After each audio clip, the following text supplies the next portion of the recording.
Guess what, Rosalie? My family's coming over and you're in charge of hosting them at this fancy restaurant. Can you handle that? Oh, and by the way, do you know how to manage money? You didn't save anything, did you? Rosalie was puzzled. What do you mean? What's mine is yours. So, this restaurant you own. It's mine too. Everything's free. That sounded crazy to Rosalie. Her husband Kyle seemed clueless, thinking he could just invite the family over and not pay. Something wasn't right. Plus, he didn't seem to get it. He was about to land himself in trouble. Kyle, we can't give everything away for free. But don't worry about the money. I know you don't have savings, and I knew you were inviting the family today. So, I already arranged for someone else to pay in advance. Stop lying. I never mentioned inviting the family, and none of them said anything about being billed. My husband insisted, gesturing toward our relatives. His parents, his brother, his wife, and a few others were chatting with a waitress nearby.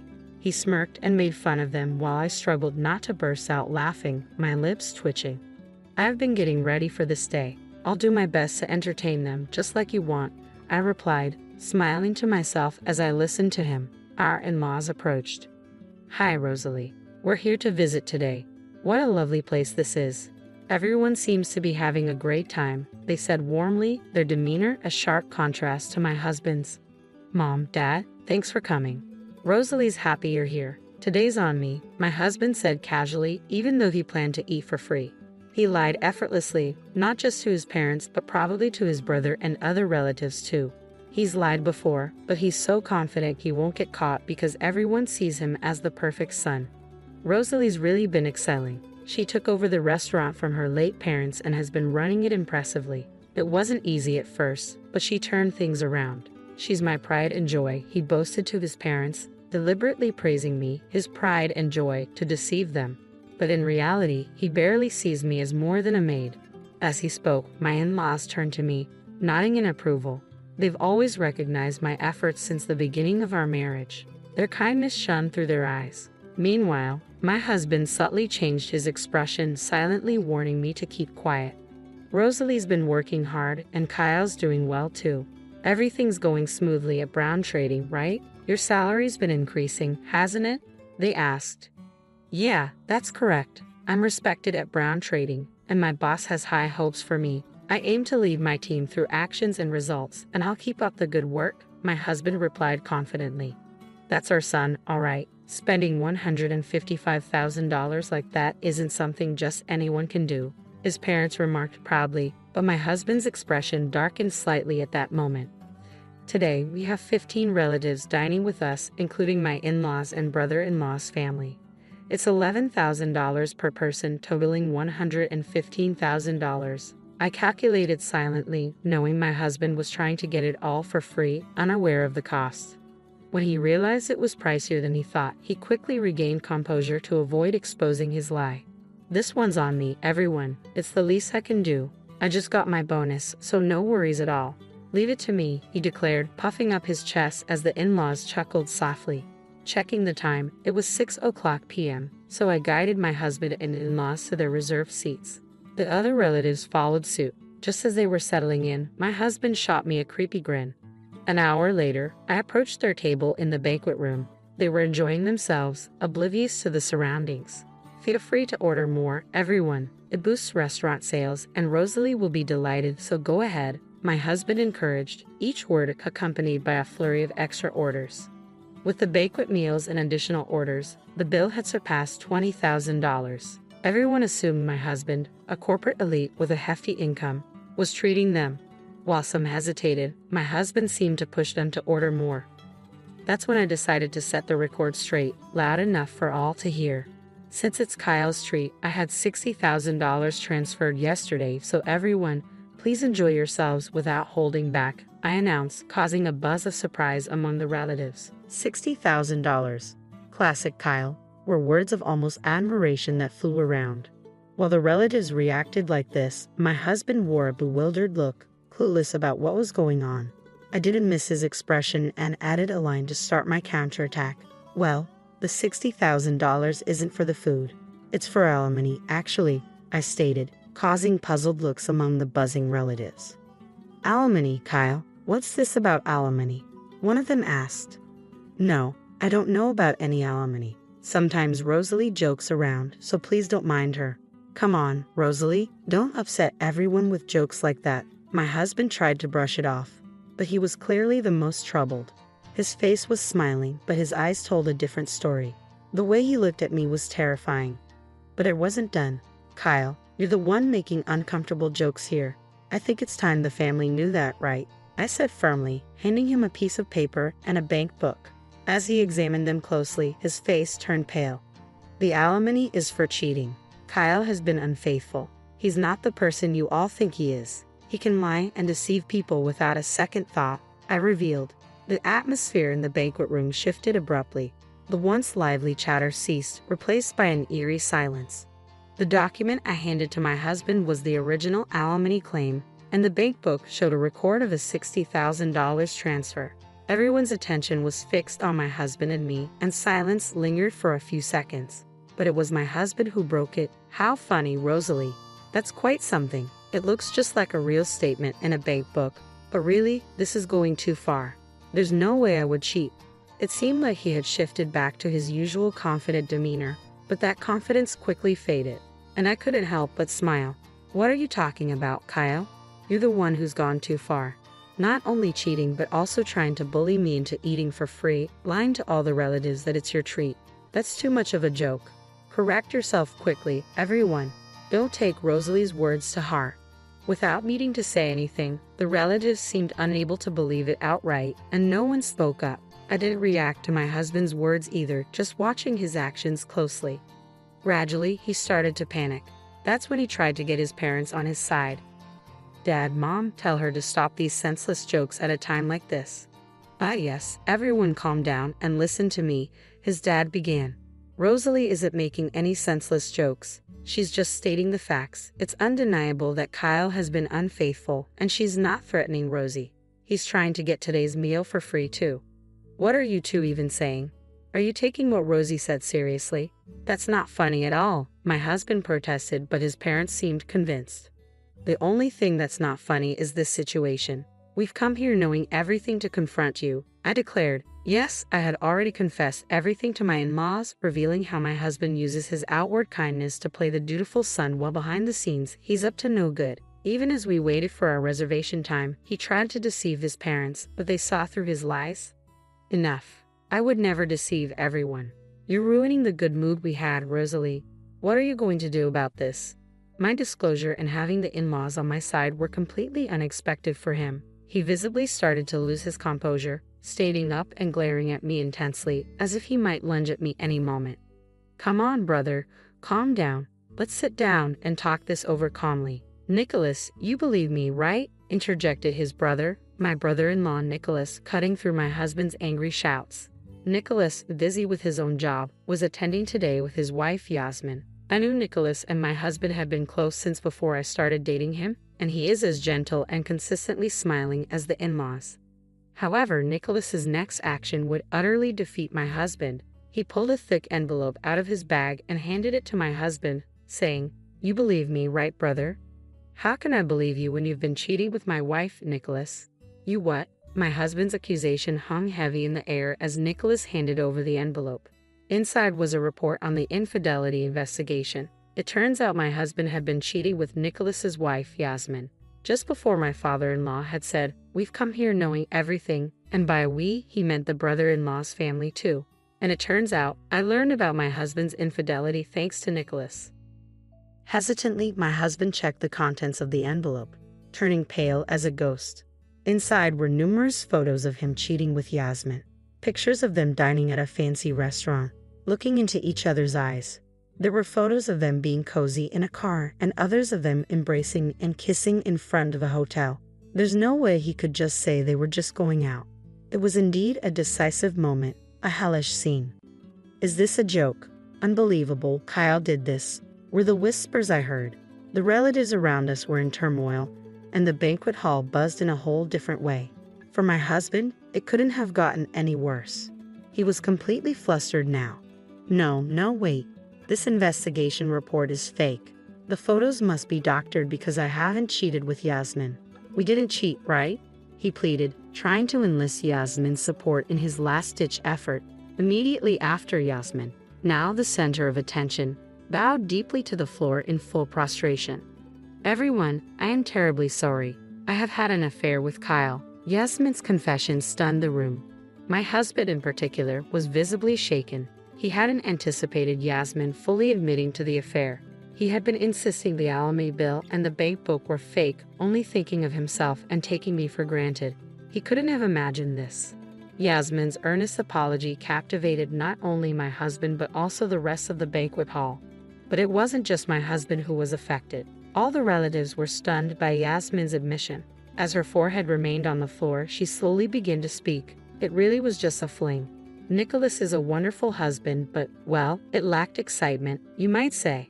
Just doing housework and waiting at home for Nicholas to return, I started to feel like my life would forever be the same. And suddenly, I got bored. When I approached Kyle, he was happy to go along." Everyone listened in silence to Yasmin's voice, mixed with regret and reflection.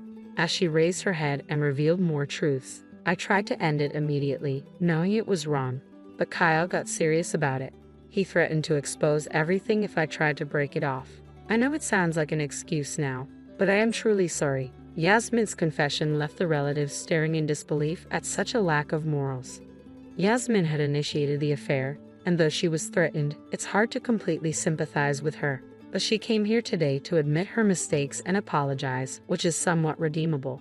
However, my husband tried to escape by lying and making excuses, unaware that he was just tightening the noose around his own neck. He really is a fool, brother. It's all useless. I, Rosalie, and our parents know everything. I'm going to demand alimony from you, and you're going to pay Nicholas. When did you realize? You didn't even do an investigation. You must have been sure, right?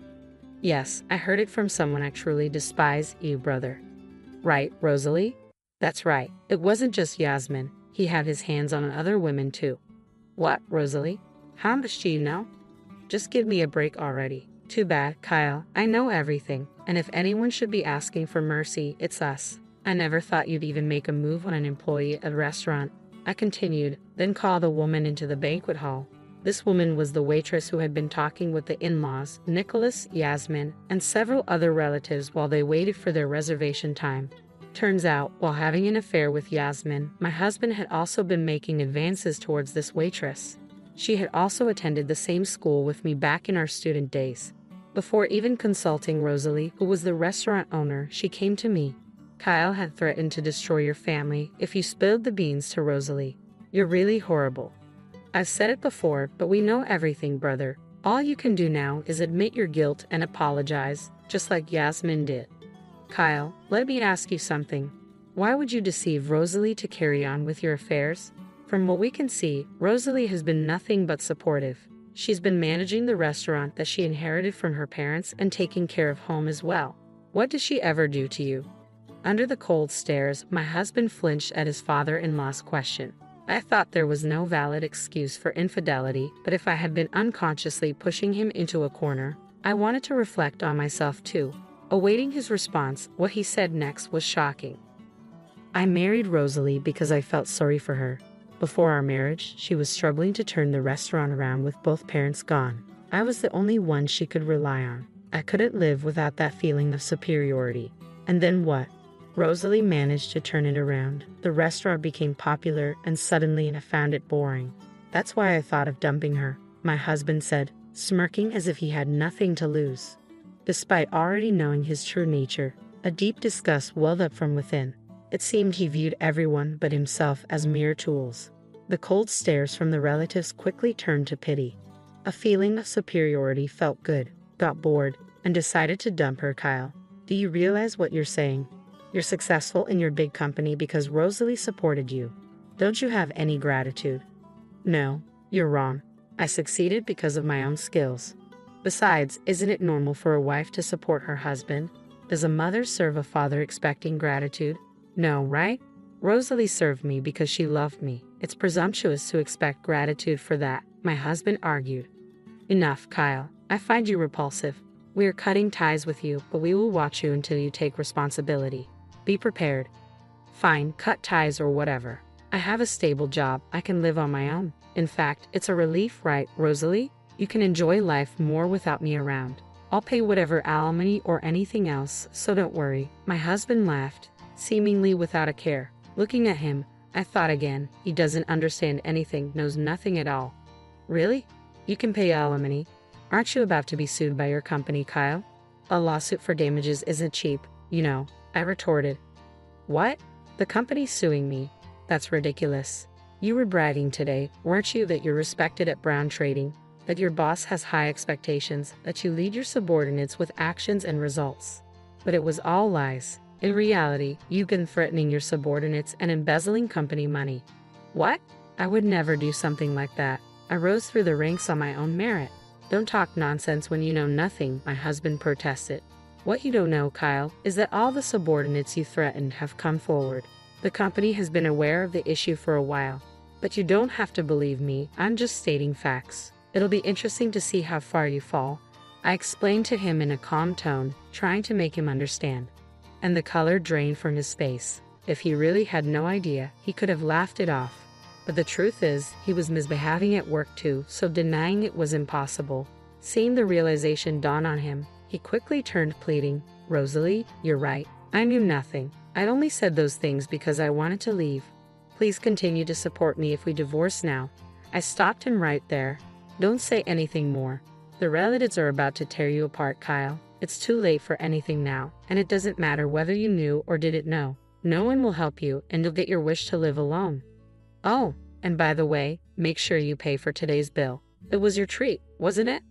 The moment I said this, Kyle collapsed to his knees. No one reached out to help him. Today, after threatening me, deceiving the relatives to get a free meal, he finds himself unable to get off scot-free. Afterwards, I filed for divorce, and Kyle was sued by his company. Kyle ended up incurring a significant amount of debt.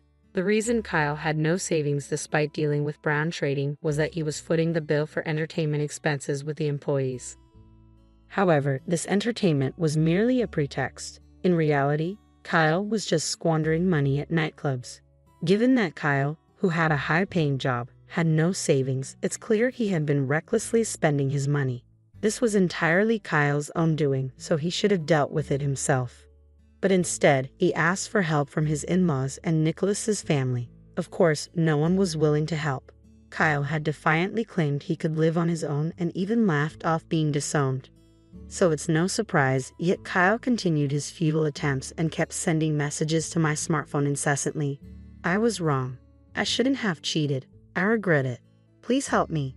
The messages clearly showed he was desperate, but it felt like just another act. Given his history of deceit and manipulation, it's hard to believe him still. I have not blocked Kyle's contact. I've left it unblocked so that I can receive his messages. I want to see what becomes of a person who has only thought of himself and demeaned others around him. It's uncertain what will happen to Kyle now that he has hit rock bottom. One thing I do know is that unless Kyle truly repents and changes himself, he will not be able to climb out of this pit. That much I am sure of. "Rosalie, I am truly sorry for what my brother has done. It's irreparable." Nicholas apologized to me after divorcing Yasmin. The in-laws who came with him also deeply bowed their heads. "I am a failure as a parent. I can't believe I didn't see my son's true nature sooner. If only I had realized earlier, this wouldn't have happened. Kyle took advantage of your kindness, Rosalie, and did whatever he wanted.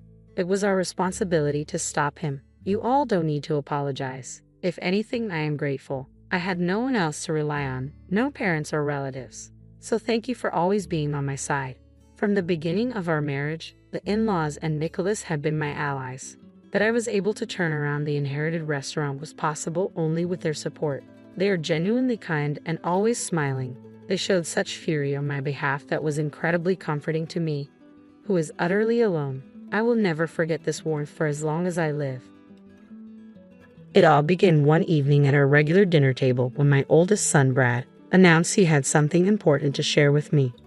I'm Mary, 51 years old, and I work part-time. Mentally, I still feel youthful, though my body is showing signs of aging.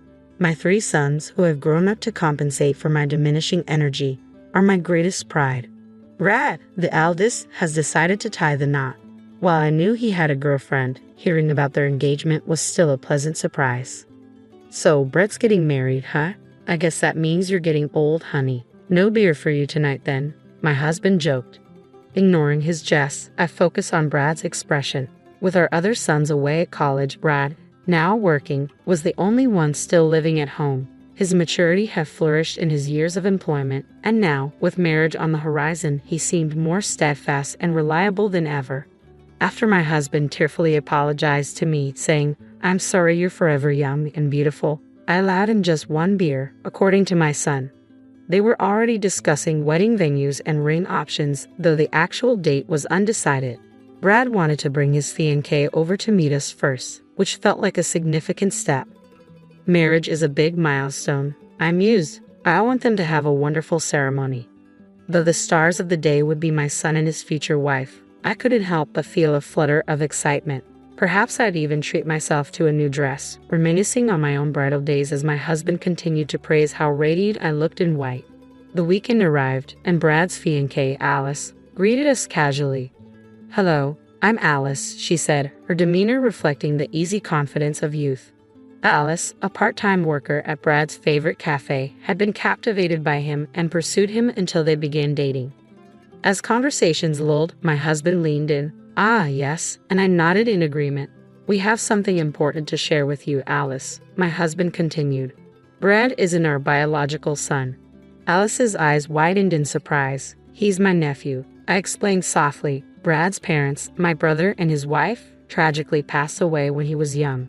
We adopted him and raised him as our own. He's like a son to us," my husband added warmly. "Please take good care of him."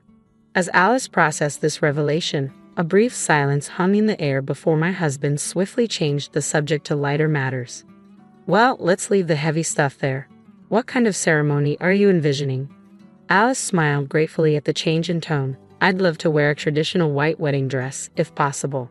Glancing at Brad, who beamed in agreement, I couldn't help but share in their excitement. "That sounds wonderful. It's a once-in-a-lifetime event, so it should be perfect for the bride." At that point, Alice made a peculiar expression. For a moment, I thought she was glaring at me, but perhaps it was my imagination. Before I could dwell on it, her face returned to its usual expression. "And what about you, Brad? What kind of wedding do you want?" my husband asked, trying to involve our son in the wedding discussion. "Well, we don't really need your opinion," Alice immediately interjected. "What?" The three of us were taken aback, exchanging surprised looks. Alice seemed puzzled by our reactions, as if she couldn't understand what was wrong with her statement. "But didn't you say yourself, Auntie, that it needs to be perfect for the bride? The groom is just a bonus." "I'll have it my way," Alice asserted confidently, her smile radiant. Brad was left speechless, and I was momentarily stunned by her addressing me as Auntie. But shouldn't Brad's wishes also be considered? "Don't worry, leave everything to me, and it'll be the best wedding ever. Just make sure you work hard and contribute the funds, Brad." Alice continued with unstoppable energy and audacity, leaving us all speechless. What a remarkable girl, I thought, nodding in agreement. A few days later, both families met at a nice restaurant. This time, my husband's mother was there too. She hadn't been able to join us last time because she was at an adult daycare center. Despite using a cane, she was quite energetic. "Sorry for the delay. Traffic was a nightmare," she apologized as she arrived. Alice spoke in a casual manner, even with my husband's mother, whom she had only met once before. In the background, I noticed Alice's parents shyly waving before taking their seats. The atmosphere was somewhat awkward, with little conversation as we quietly ate our meals. Just as I was about to initiate some small talk, Alice suddenly spoke up. "Granny, do you have trouble walking?" "That's right, dear. Old age has taken a toll on my legs," my mother-in-law replied. "Well, I absolutely refuse to care for you," Alice declared out of the blue, causing a moment of stunned silence. Someone went, "Hell, it was probably my mother-in-law, but it might have been me," I said, wanting to clarify. "I have no intention of caring for any of you. Auntie, you're not my mother, so you're a stranger. And while Uncle might be related, he's not my father. I won't look after any of you," Alice asserted boldly. "Hey, Alice." Brad attempted to intervene, but she wouldn't relent. "And I definitely won't be calling you Dad or Mom, so remember that," Alice added firmly. Glancing at Alice's parents, I was surprised to see them nodding in agreement. "Well, it's true that Brad isn't our biological son, but we've raised him as one," My husband tried to interject. Hush, Uncle, Alice cut him off sharply. Okay, I'm sorry. My husband fell silent after the rebuke. At that moment, the gentle sound of a fork being placed down resonated. Is that so? Came a calm but firm statement. I glanced at my mother-in-law. She appeared composed, yet her underlying fury was palpable. They may not be their biological parents, but they've raised them with more love than many real parents would. That's not something outsiders should meddle with. My mother-in-law spoke with authority. I don't care what you say. I'm not doing any caregiving, Alice retorted defiantly. Her words infuriated me, but I held my tongue as my mother-in-law continued to speak. I'm not expecting anyone to take care of me. I know I'm old, but I don't want to burden my daughter-in-law, so I mostly use the facilities every day. Oh, really? Responded my mother-in-law. I've already transferred my assets to the couple as gifts while I'm still alive.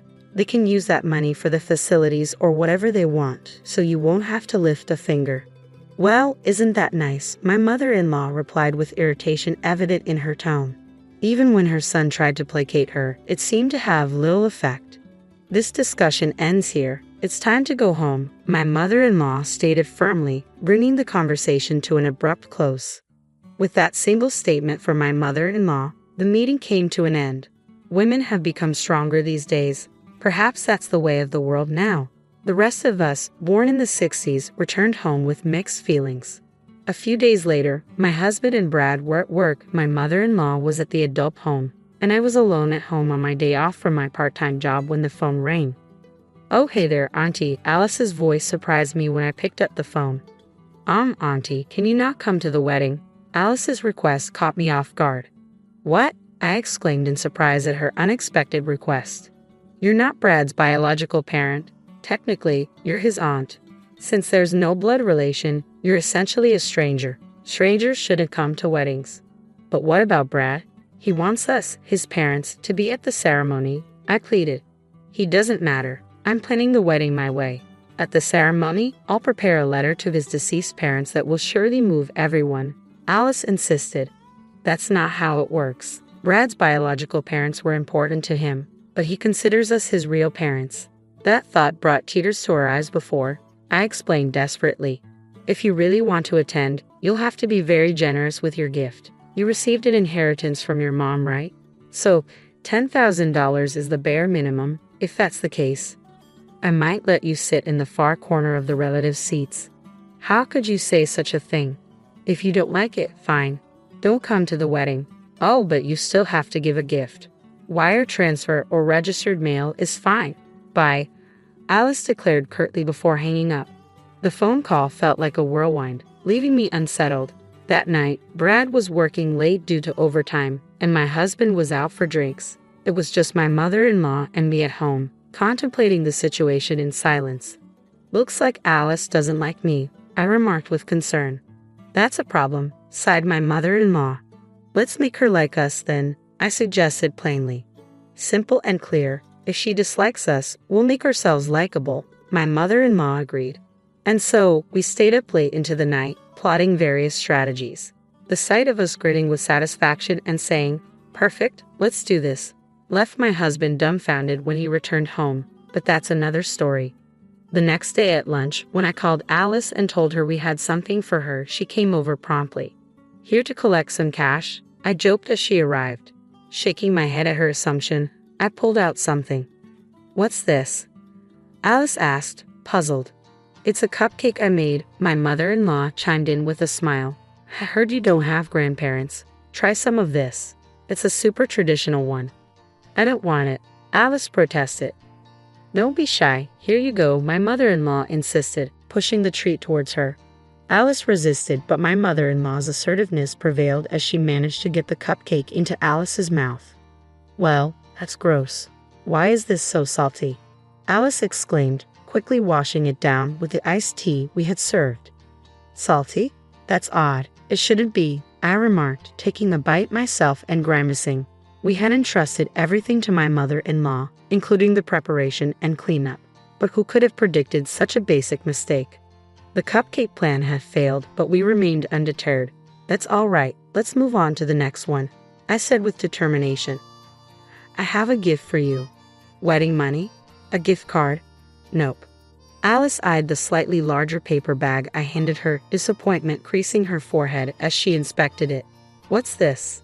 It's a dress. I hope you like it.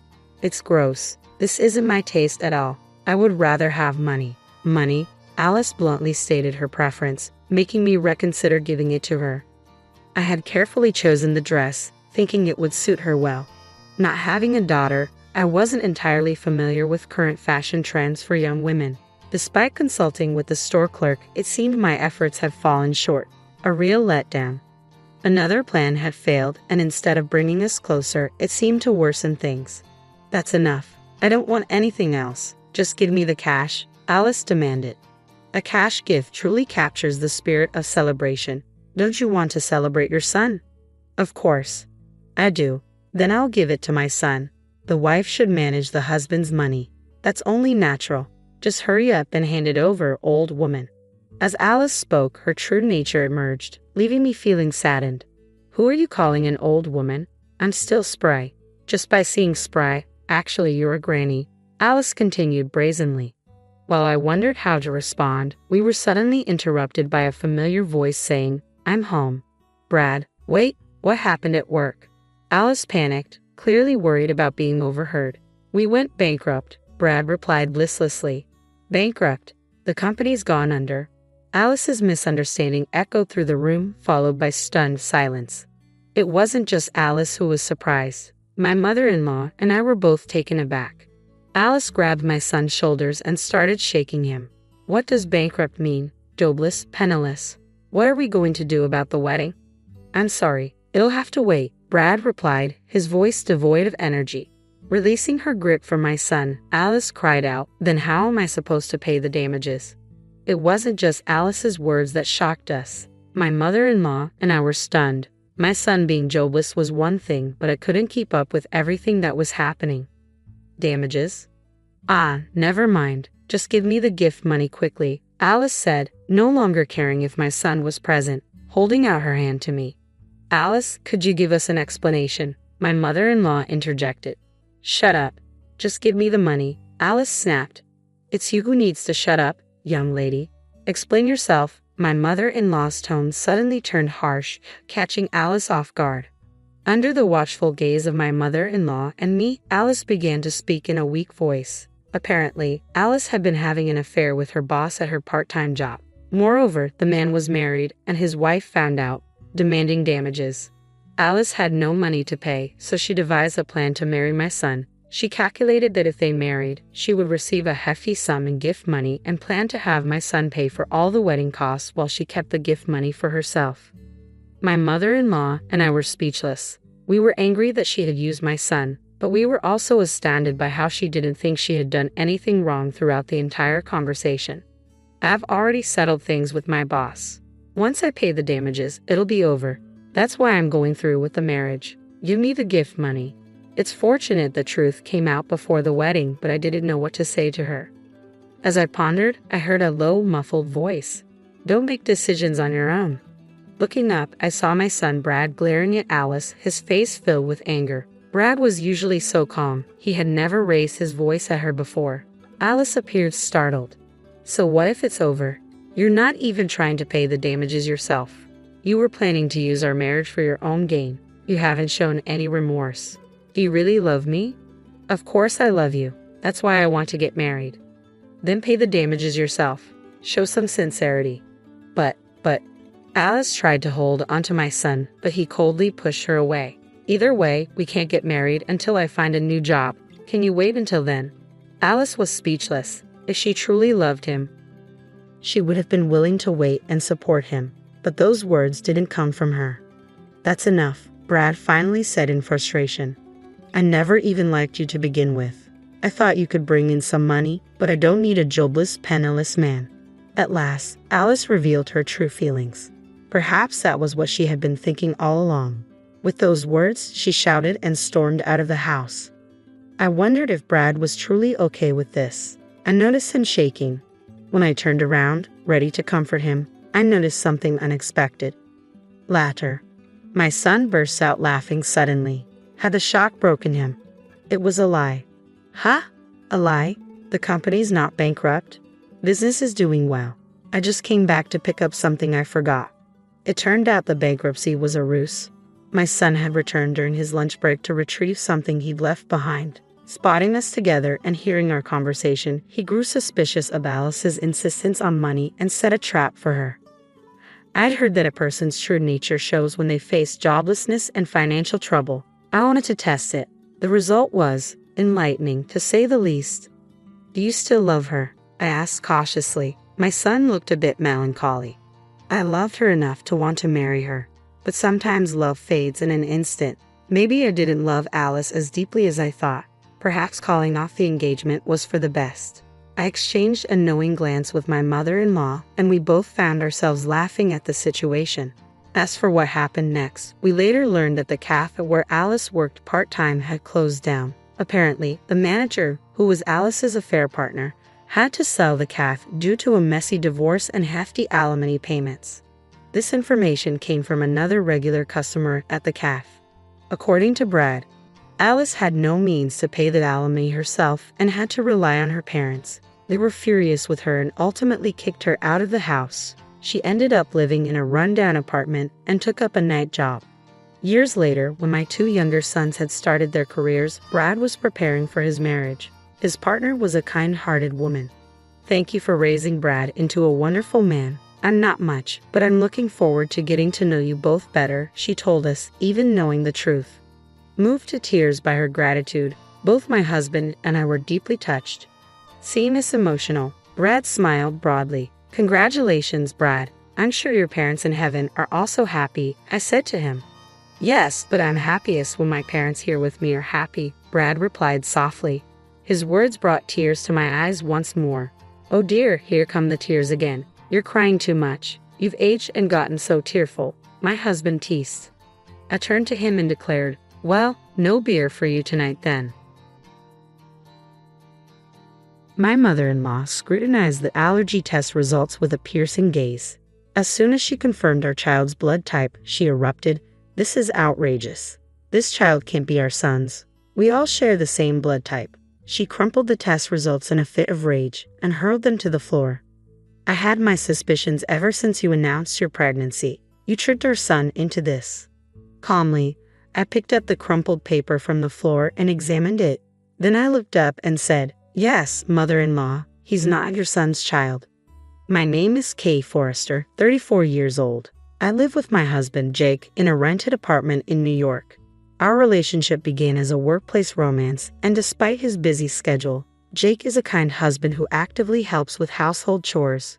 Even today, when I came home, Jake had washed the frying pan and dishes from breakfast.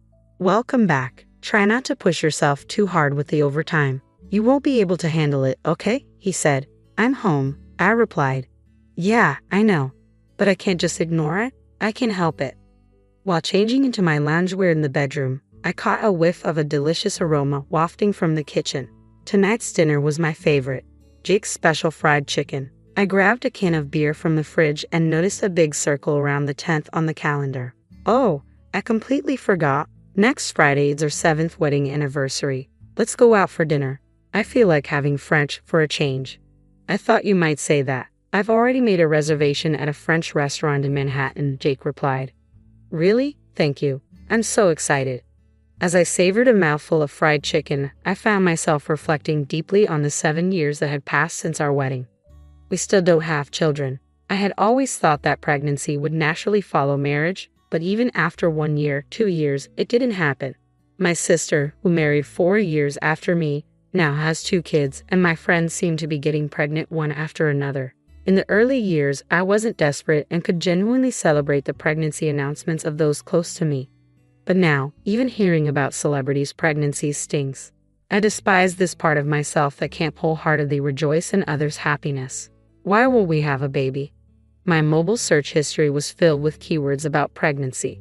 Whenever I had a moment to myself, my thoughts would inevitably turn to having a baby. My mother-in-law only added to the stress. It seems the concept of taboo is foreign to her. She barged into our apartment the other day, making sarcastic comments about our childlessness and suggesting divorce. "So, when are you planning to get pregnant?" "I'm tired of waiting," she demanded. "Well, This isn't something we can control. I'm doing my best, I responded. Don't you feel sorry for Jake because he can't become a father? Actually, I also want to see Jake become a father soon. If you really feel that way, why don't you divorce him? I believe there's someone more suitable for Jake. If he marries a healthy woman who can bear children, he'd become a father in no time, she retorted. Her words stung, and though I tried to stay calm, the frustration and sadness were overwhelming. Facing such harsh words with a straight face, I managed to get by all this time thanks to Jake and my father-in-law. They've always stood up for me, often appearing more exasperated with my mother-in-law's obsession with wanting grandchildren than I was. To maintain my peace, I kept a safe distance from her, avoiding unnecessary contact and only acknowledging her on Mother's Day and her birthday. One night, as usual, Jake and I were watching TV after dinner. I had been feeling a little feverish since morning, so I decided to check my temperature. It was slightly elevated at 99.5 degrees Fahrenheit. I often feel under the weather before my period, but when I checked my period tracking app, I realized my period was late this month. Hurriedly, I retrieved a pregnancy test from the bathroom cabinet. To my surprise, it showed 2 distinct lines indicating a positive result. Jake, look at this, I said, holding up the test. What does this mean? He asked, eyes wide. It means I'm pregnant, I replied, smile spreading across my face. We're finally going to have a baby. Overwhelmed with joy, I burst into tears on the spot, reflecting on how much time and money we had spent to reach this moment. After verifying the pregnancy test result multiple times, Jake hugged me tightly. Thank you for giving up alcohol, smoking, and going to the sauna. Starting today, you're free to enjoy them again. Nah, compared to the effort you've put in, my sacrifices are nothing. I'll hold off on the drinks until after you've safely given birth. I'm already looking forward to that celebratory drink, Jake replied with a smile. A few days later, we visited the gynecologist, where the pregnancy was confirmed. There's a baby in my belly, I marveled, experiencing the strange yet warm feeling for the first time. I didn't care about the baby's gender. I just wished for it to be born healthy. I can still vividly recall the moment when I first felt my child's movement in my womb. Every day, Jake would touch my belly and talk to our baby. Hey, it's Daddy. Can't wait to meet you. Hey, no, it's too early for you to be born. I'd remind him playfully. Right, my bad. You need to stay in the belly a little longer, he'd respond, laughing. Now, as I enter my 8th month of pregnancy, I feel a mixture of anticipation and excitement. I started my maternity leave and settled into a leisurely routine. One day, while watching a movie with Jake at home, I felt a sudden, rapid soaking sensation accompanied by a popping sound. I instantly realized my water had broken. I called the general hospital where I was scheduled to give birth, and they instructed us to come in immediately. We rushed there by taxi, my excitement outweighing any nervousness. I was finally about to meet my child. Upon arriving at the hospital, labor pains began, marking the start of a long and arduous process. Hours passed without the baby descending, and I reached my physical and mental limits. My screams echoed through the hospital. I can't do this anymore. It hurts. It hurts. 15 minutes later, our baby finally arrived. You did well, Jake said, tears streaming down his face as he patted my head. He's adorable, our baby. The newborn baby was so tiny and fragile that I felt I might break it if I touched it. It was the most precious sight I had ever seen. Just a moment ago, this little one was inside my belly. As I held my baby's tiny, soft finger, a tear rolled down my cheek. I was certain I could do anything for this child. Despite being born prematurely due to my water breaking early and having a low birth weight, our child grew healthily. Time flew by, and before we knew it, it was time to prepare for preschool. Hey, how about going to the shopping center next Saturday? We need to start buying stuff for preschool, I suggested. What do we need to get? Jake asked. You know, a backpack, water bottle, lunchbox, that sort of stuff, I replied. Don't they serve lunch at the preschool? He inquired. I think it depends on the place, right? Shouldn't we get an allergy test done before starting preschool? Ha! But we'll be packing lunch, right? Yes, but they provide snacks at preschool. Both of us have food allergies, don't we? We need to check if that has been passed on. You're right, it's a concern. Yeah, let's take our child for an allergy test soon. The following week, we took our child to the hospital for an allergy test. There was a section of the questionnaire asking if we wanted to check the blood type as well. Since the blood type check was free, we decided to go for it. The test results would be sent to us by email later. The world has indeed become very convenient. A few days later, when I returned from shopping, there was an envelope in our mailbox. The allergy test results had arrived. After washing my hands, I immediately opened the envelope to check the results. As expected, our child has a few food allergies. I felt a bit guilty about this, but it's okay. Jake and I have learned a lot about managing food allergies. There are many alternative and allergy-friendly foods available, and some children's allergic reactions lessen as they grow. I put the test results on the refrigerator door with a magnet so Jake could check them later. All right, I think I'll start preparing dinner, I said to myself. As I put away the groceries, the doorbell rang. Checking the footage of the front porch, I found my in-laws standing there unexpectedly. Frustrated by their unannounced visit, I opened the front door. Hello, father-in-law, mother-in-law. It's been a while. Okay, we're sorry for dropping by unannounced. I told Lisa that we should have informed you in advance, my father-in-law said. We don't need to inform anyone when visiting our own son's house. Now, please let us see our grandchild, my mother-in-law declared, barging in and spreading out the children's clothes and toys she was holding all over the living room. All high-end stuff, she noted. My mother-in-law is a brand fanatic, the complete opposite of me, as I have no interest in luxury brands. I started boiling water to make tea for my in-laws. Wait a minute, Kay, what are you doing? My mother-in-law asked. Oh, I'm just about to serve tea. Please wait a moment, I replied. I don't want to drink such cheap tea. Don't you have any other beverages? My mother-in-law said, striding confidently over to the fridge. But then she froze in front of it, her gaze fixed on the paper stuck to its surface. What's this? Oh, we thought of having an allergy test done before our child starts preschool, I explained. That's not what I meant. I'm talking about this blood type, she insisted. Ha! I followed her gaze to the blood type next to her child's name. It read type A. My mother-in-law's face turned beet red as she started yelling at me. Okay, you are the worst. Calm down, please, mother-in-law, I urged, trying to diffuse the tension. How can I stay calm? This is not our son's child. All of us are type O. With a burst of anger, my mother-in-law crumpled up the test results paper and threw it on the floor. I knew something was off when you announced your pregnancy. Okay, you cheated. I want you to divorce Jake. Of course, we'll be seeking compensation. I calmly picked up the crumpled test result paper from the floor, and then I was certain of something. Actually, mother-in-law, it's the other way around. Jake is not your son. Jake has type O blood. Upon hearing this, my mother-in-law became enraged, claiming it was impossible because both she and my father-in-law have type O blood, accusing me of lying. She insisted that their son should also have type O blood as per what she heard at the time of his birth. My mother-in-law wasn't aware that a newborn's blood type is not reliable and can change as they grow. Here's the proof, I said, seizing the moment to show her a piece of paper. It was the results of a blood test that my husband Jake had taken as part of our infertility treatment. His blood type unmistakably was A. Seeing this, my mother-in-law turned pale and silently sat down on a chair. She began to sweat coldly, obviously rattled. My usually quiet father-in-law spoke up. What does this mean, Lisa? There's a reason behind this. A reason? Are you going to make excuses? Stop messing around. This was the first time I'd seen my father-in-law explode with such anger. I quickly told my child to go into the other room. Even if they couldn't understand yet, I didn't want them hearing this messy conversation.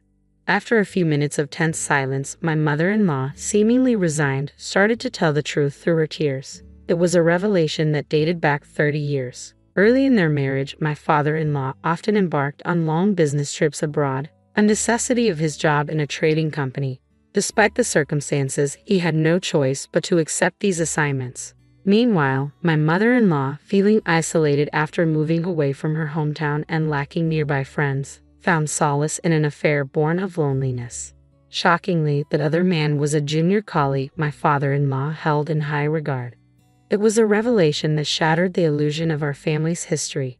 Jake, unwittingly at the center of it all, was the child born from the affair between my mother-in-law and her lover. How would Jake react to this bombshell? My worry for him consumed me. Yet to my surprise, Jake seemed oddly unfazed by the news. He never verbalized it, but his calm demeanor suggested he may have known the truth all along, perhaps from the subtle clues that hinted at his non-biological connection to his parents.